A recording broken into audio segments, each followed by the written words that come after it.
Once upon a time, in a quiet and magical forest, there lived a little snail named Sandy.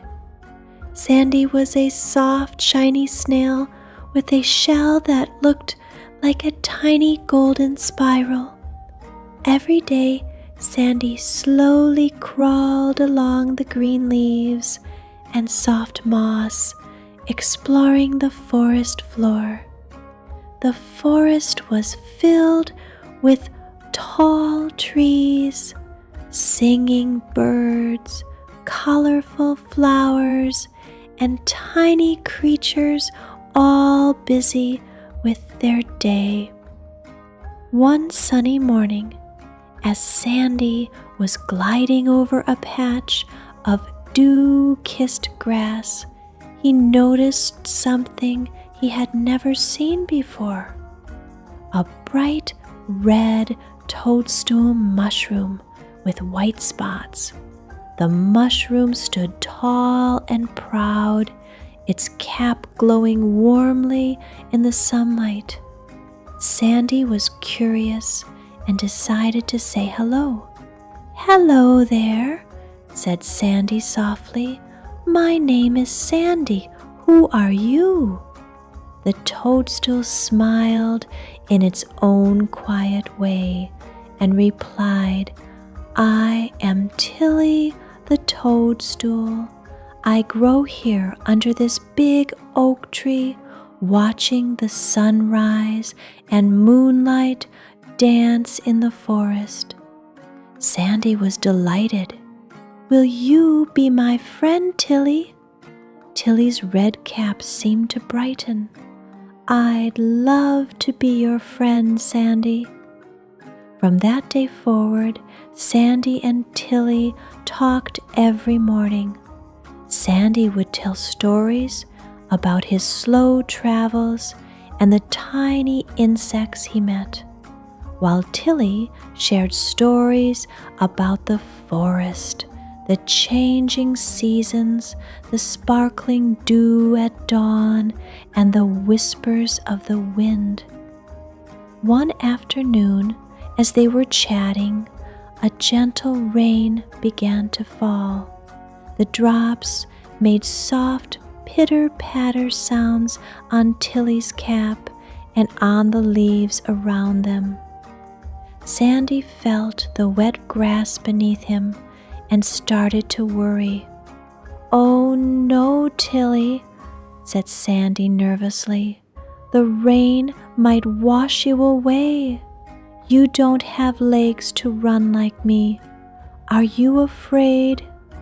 Tilly chuckled softly. "I don't need to run away, Sandy. The rain helps me grow. It makes the forest happy and full of life.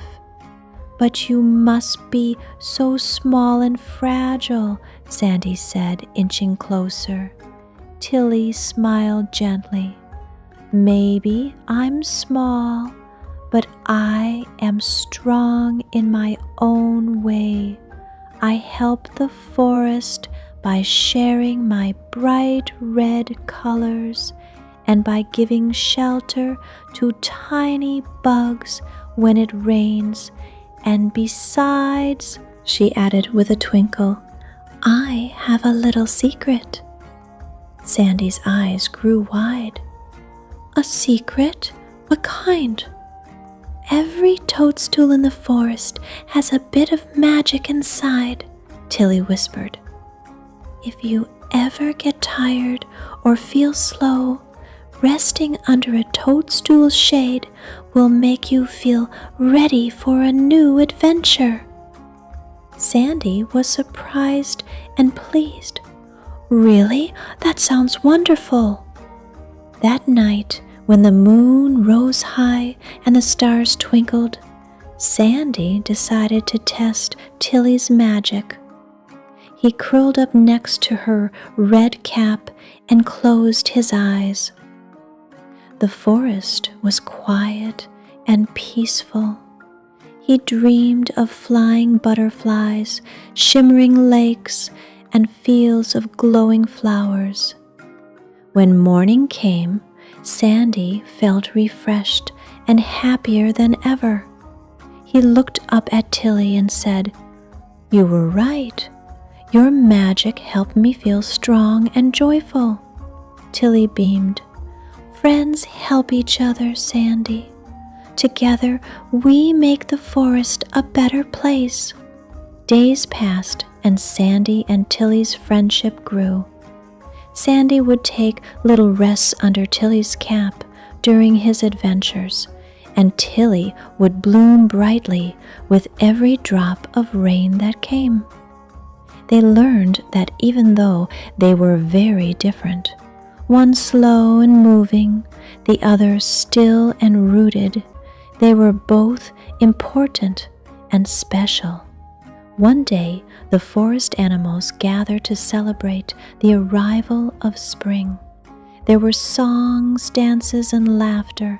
Sandy and Tilly joined the fun, and everyone admired the glowing red toadstool and the shiny golden snail.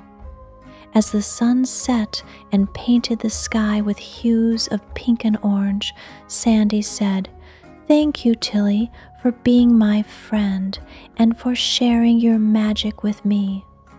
"And thank you, Sandy," said Tilly softly, "for reminding me that even small things can make a big difference." And so, in that peaceful forest, the little snail and the bright toadstool lived happily, sharing magic, friendship, and kindness with all the forest creatures.